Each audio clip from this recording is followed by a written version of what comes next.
نحمده ونصلي على رسوله الكريم اما بعد فاعوذ بالله من الشيطان الرجيم بسم الله الرحمن الرحيم باب فضل صلاة الضحى وبيان اقلها واكثرها واوسطها والحث على المحافظة عليها۔ نماز چاشت کی فضیلت، اس کے کم، زیادہ اور درمیانی مقدار اور اس کی پابندی کرنے پر ابھارنے کا بیان۔ عن ابی ہریرہ رضی اللہ عنہ قال اوصانی خلیلی صلی اللہ علیہ وسلم بصیام ثلاثۃ ایام من کل شہر ورکعتي الضحى وان اوتر قبل ان ارقد، متفق علیہ۔ حضرت ابو ہریرہ رضی اللہ تعالی عنہ سے مروی ہے، فرمایا مجھے میرے خلیل صلی اللہ علیہ وسلم نے نصیحت فرمائی کہ ہر مہینے میں 3 روزے رکھوں، چاشت کی 2 رکعتیں پڑھوں اور سونے سے پہلے نماز وتر ادا کروں۔ یہاں پر ضحیٰ کا لفظ عربی میں آیا ہے۔ ضحیٰ سورج کے نکلنے کے بعد اس کے بلند ہونے اور اس کے خوب چمک جانے کے وقت کو بولتے ہیں۔ قرآن پاک میں بھی ایک سورت الضحیٰ کے نام سے ہے اور اس کی قسم بھی کھائی گئی ہے۔ والضحیٰ، اور ضحیٰ سے مراد وہ وقت جب خوب روشنی ہو جائے۔ اس کے علاوہ ایک وقت ہوتا ہے جسے ہم اشراق بولتے ہیں، اور اشراق کا لفظ جو ہے وہ شروق سے ہے، یعنی کسی چیز کا طلوع ہونا، سورج کا طلوع ہونا، اور وہ وقت ہے جب طلوع ہونے کے بعد تقریباً 15 منٹ کے بعد تھوڑا سا بلند ہو اور اس وقت وہ نماز ادا کی جاتی ہے۔ لیکن چاشت کا وقت جو ہے وہ زوال سے پہلے تک ہے۔ اس میں آپ صلی اللہ علیہ وسلم نے حضرت ابو ہریرہ رضی اللہ تعالی عنہ کو 3 چیزوں کی نصیحت فرمائی۔ ایک یہ کہ 3 روزے مہینے میں، اور یہ ہر مہینے میں مراد اس سے مسنون روزے ہیں، انہیں ایام بیض کے روزے کہا جاتا ہے، یعنی 13ویں، 14ویں اور 15ویں کا روزہ۔ کہا یہ جاتا ہے کہ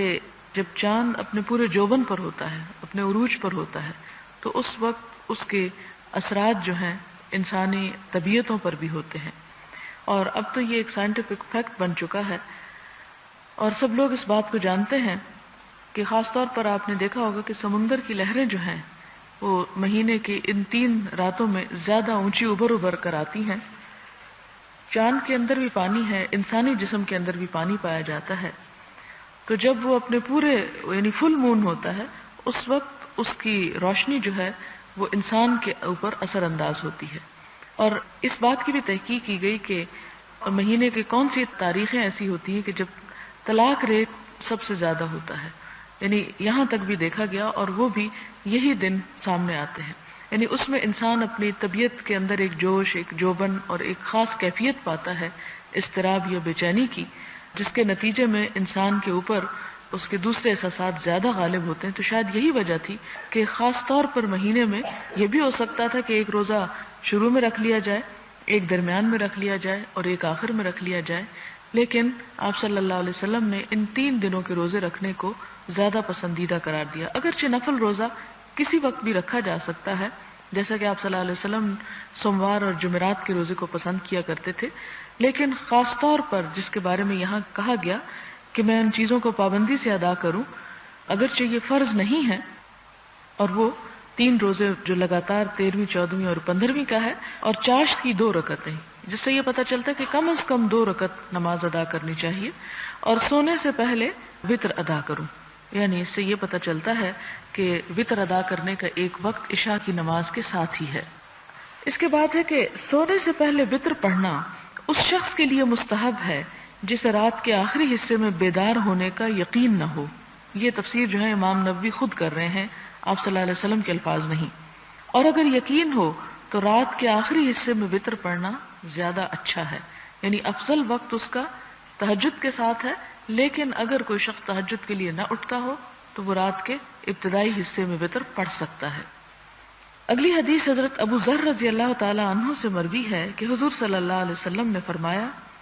صبح ہی سے تمہارے جسم کے ہر جوڑ کے ذمہ ایک صدقہ ثابت ہو جاتا ہے، پس ہر دفعہ سبحان اللہ کہنا ایک صدقہ ہے، ہر دفعہ الحمدللہ کہنا ایک صدقہ ہے، ہر دفعہ لا الہ الا اللہ کہنا ایک صدقہ ہے، ہر تکبیر ایک صدقہ ہے، نیکی کا حکم دینا بھی ایک صدقہ ہے، برائی سے روکنا بھی ایک صدقہ ہے، اور اس تمام سے 2 رکعتیں کفایت کر جاتی ہیں جو آدمی چاشت کے وقت پڑھتا ہے۔ یعنی انسان ہر روز جب ایک نیا دن اپنی زندگی میں پاتا ہے صحت اور تندرستی اور سلامتی کے ساتھ، کہ اس کو ایک نیا دن زندگی کا عمل کے لیے مل جاتا ہے، تو اس کے اوپر ایک شکرانہ لازم ہوتا ہے۔ وہ شکرانہ کس کس طرح ادا ہو سکتا ہے؟ ذکر کرنے سے، اور جس میں یہاں سبحان اللہ کا ذکر اور الحمدللہ اور لا الہ الا اللہ بتایا گیا۔ اسی طرح اللہ اکبر، ہر تکبیر ایک صدقہ ہے، یعنی اللہ اکبر کہنا صدقہ ہے۔ پھر دوسرے کو اچھی بات بتانا اور بری بات سے روکنا بھی، اور اگر انسان ان میں سے کوئی کام نہ کر سکے، یعنی اس کو ذکر کی بھی مہلت نہیں، یا وہ باہر نکل کر کسی کو کوئی اچھی بات نہیں بتا سکتا، برائی سے نہیں روک سکتا، تو اگر وہ 2 رکعت چاشت پڑھ لیتا ہے تو گویا اس نے اپنے ذمے بہت سی چیزوں کو ادا کر دیا۔ یعنی ان تمام چیزوں کو کفایت کر جانے کا مطلب یہ کہ اس کے ایکول ہو جاتا ہے ایک طرح سے۔ اور 2 رکعت پڑھنے میں ٹائم کتنا لگتا ہے؟ یعنی اگر ہم میں سے ہر شخص صرف یہ دیکھے کہ جب ہم صبح کے وقت تیار ہوتے ہیں،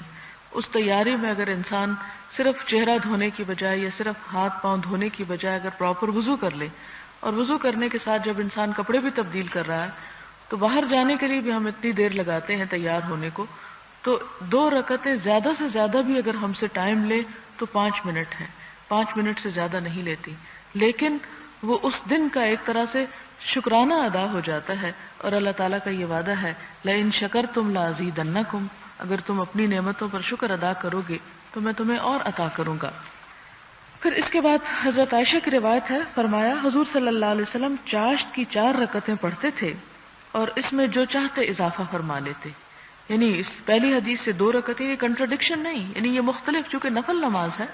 اس لیے اس کے مختلف رکعتوں کا ذکر ہے، ایک میں 2 کا ذکر ہے، اب اس روایت میں 4 کا ذکر ہے، اور یہ ساتھ ہی یہ بھی فرما دیا گیا کہ اور جتنا چاہتے اضافہ کر لیتے، یعنی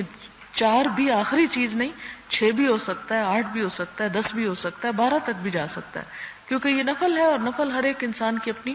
خوشی کی بات ہے۔ حضرت ام ہانی فاختہ بنت ابی طالب رضی اللہ تعالی عنہا سے مروی ہے، فرمایا میں فتح مکہ کے سال حضور صلی اللہ علیہ وسلم کے کاشانہ اقدس پر گئی، یعنی آپ کے گھر تشریف لے گئی۔